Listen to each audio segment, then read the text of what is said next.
project onto me like I did. Oh, I didn't do nothing.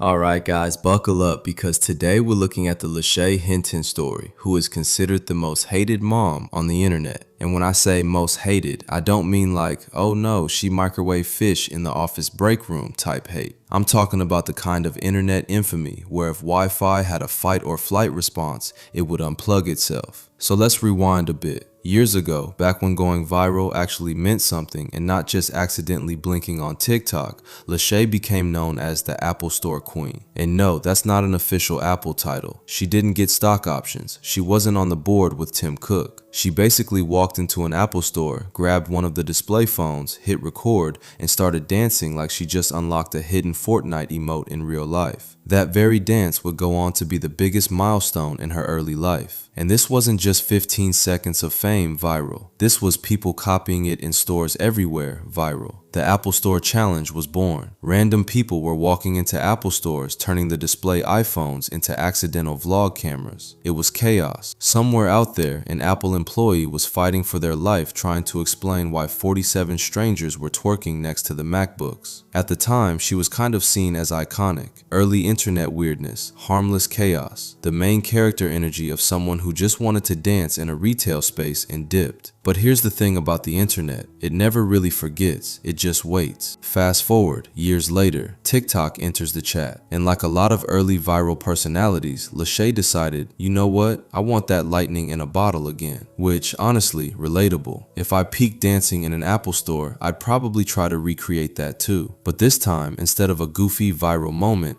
things took a much darker turn. Because TikTok isn't just dancing. TikTok is live streams, and live streams are unfiltered reality TV with zero producers and zero breaks. She starts going live regularly, and instead of just dance moves and vibes, viewers start seeing a lot more than expected. Not the curated highlight reel, the raw, unedited, oh this should have stayed offline kind of stuff. Whatever, blah blah blah, and all that. That shit don't faze me. Y'all do not have enough pull to make me mad. People begin noticing questionable living conditions, chaos in the background, kids wandering in and out of frame during heated rants. And if there's one thing the internet does better than anything else, it's collectively turning into unpaid FBI agents when something feels off. Now suddenly, the vibe shifts from remember the Apple Store girl to wait, what is happening here? And here's where the story stops being goofy internet lore and starts becoming one of those situations that makes you lean back in your chair and go, man, this escalated faster than a Twitter argument. Her live streams became unpredictable. One minute she's arguing with chat. Next minute she's claiming trolls are harassing her. Then there's food deliveries showing up at her house from random viewers. DoorDash turning into a spectator sport. Imagine ordering a pizza and instead of enjoying it, you're using it as evidence in your "the trolls are after me" arc. And the wildest part, the more chaotic it got, the more people watched. Because the internet has this weird gravitational pull toward drama. It's like watching a car alarm that never turns off. You don't want to listen to it, but you also can't ignore it. And trust me, this was only where things started to unravel. The Apple Store Queen storyline, that was the Disney Channel pilot episode. What happens next is the HBO reboot nobody asked for. We've officially gone from quirky mall energy to a 24/7 live-streamed boss battle against the comment section. Once people realized things weren't exactly sunshine and Apple Store choreography anymore, the chat tone shifted fast. And by shifted, I mean it went from queen to, hey, what's going on over there, in record time. TikTok chat is already like giving a megaphone to 4,000 intrusive thoughts at once. But when viewers think something serious is happening, they don't just spam emojis, they start asking questions. And when questions don't get answers, they start digging. During these lives, you'd have chaos in the background, kids audible, sometimes visible, while she's mid-argument with strangers on the internet. And instead of the stream being a fun little performance, it starts feeling like you accidentally tuned into a reality show that forgot to hire producers. Flight! Catch that flight and whoop my ass! Since you stop playing with me, bro! Stop playing with me, bro! Like, stop playing with me! If I'm this motherfucker, they can come get this action, and that's on my dead brother! That's on my dead brother! That's on my dead brother! I want Miss Miles ass, I want every troll ass to come over here, catch flight, and come catch this ass whooping. Y'all stay saying I'm the problem. I'm not the problem. I don't give a fuck. None of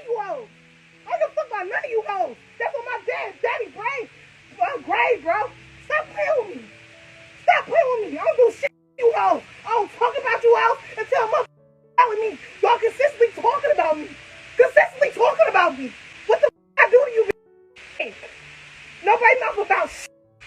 If a bitch she can come get some. Then comes the food delivery saga. Apparently, people began sending DoorDash orders to her address. Not once, not twice, frequently. Now imagine you're live, already heated, and someone sends you a random pile of McNuggets like it's a peace offering from the chaos gods. Instead of brushing it off, it becomes fuel. She'd go from yelling at chat to interrogating the delivery driver like he was a witness in a courtroom drama. Who sent this? Was it prepaid? Show me the receipt.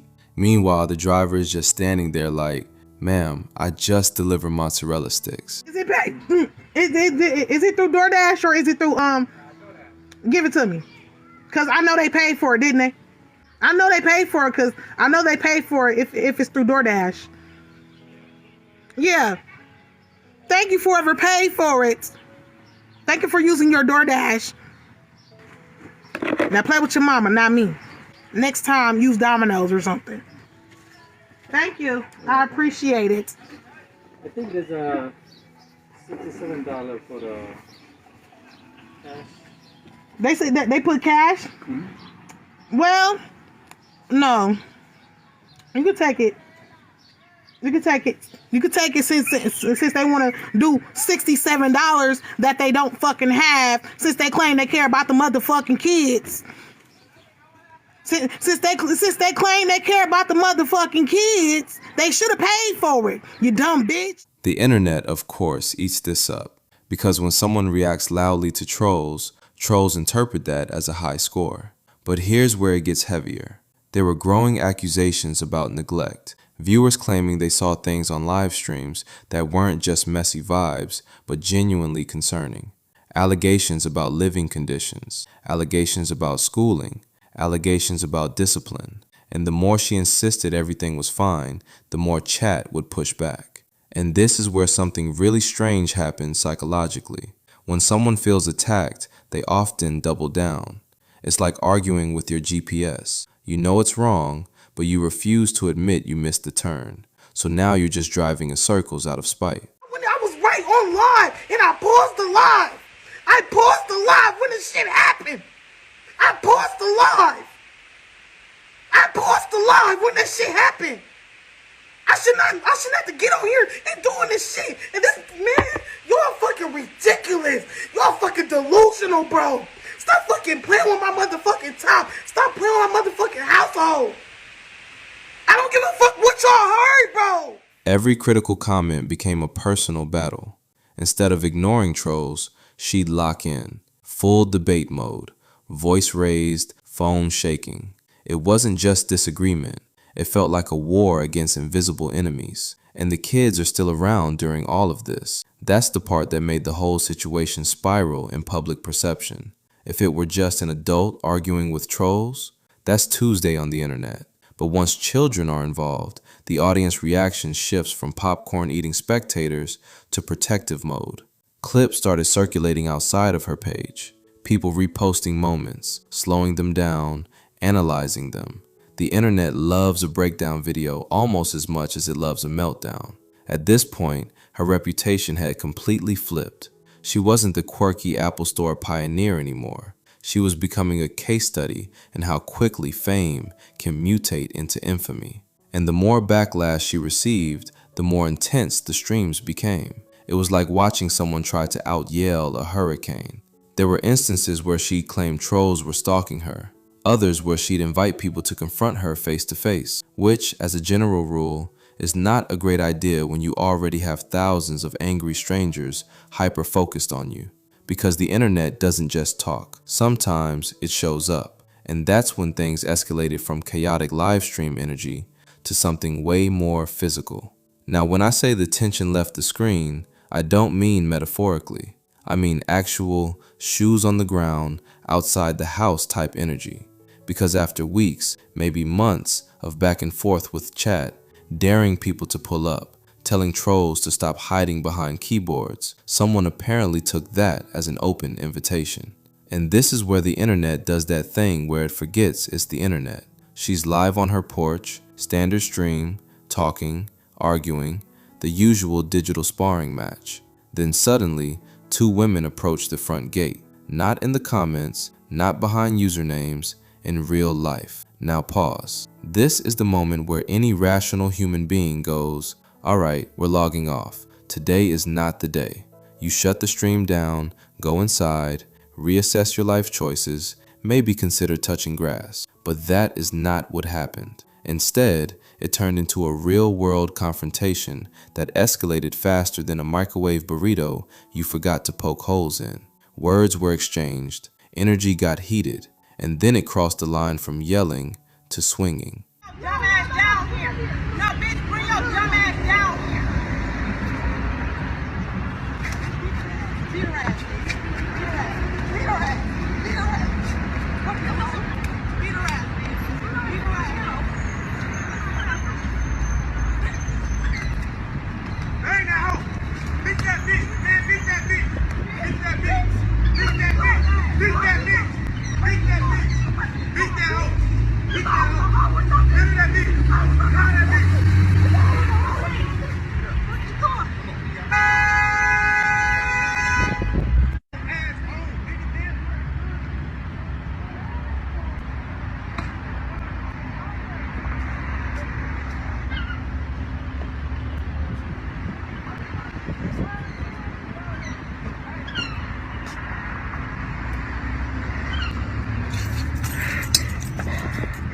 I'm not going to glorify any of it. It wasn't some cinematic Rocky montage. It was messy, exactly what happens when internet beef leaves the Wi-Fi zone. The wild part is, the entire thing was happening while the live stream was still running. There's something deeply surreal about watching a comment section react in real time to an actual physical altercation. You've got people typing OMG while the situation unfolds like a low-budget pay-per-view event nobody bought tickets for. And this is what I meant earlier when I said live streaming with zero breaks is dangerous, because once you build an audience around chaos, chaos eventually delivers. After that incident, the narrative solidified. It wasn't just online criticism anymore. It was a full-blown reputation collapse. Every clip, every argument, every questionable moment got amplified 10 times over. And here's the strange irony. She often claimed she wanted to protect her family from trolls, that the internet was attacking her unfairly, that everything was exaggerated. But every time she went live to defend herself, it seemed to pour gasoline on the fire. It's like trying to put out a candle with a leaf blower. And the deeper problem wasn't just the fights or the yelling. It was the constant presence of instability around her kids, the screaming matches with chat, the visible stress, the unpredictability. Children don't understand internet drama. They just experience the noise. And viewers started pointing that out more and more. Clips circulated of arguments happening while the kids were nearby. Moments where things started to feel far from an influencer meltdown and closer to something that probably shouldn't be live streamed at all. I'm not shutting shit up. Ain't shit funny right now. Ain't shit funny right now. Y'all, dude, this is what I'm talking about. This is what I'm talking about, bro. No, I'm tired of this shit. I'm tired of this shit, bro. I want to fight right now, bro. I want to fucking fight right now, bro. I'm tired of this shit.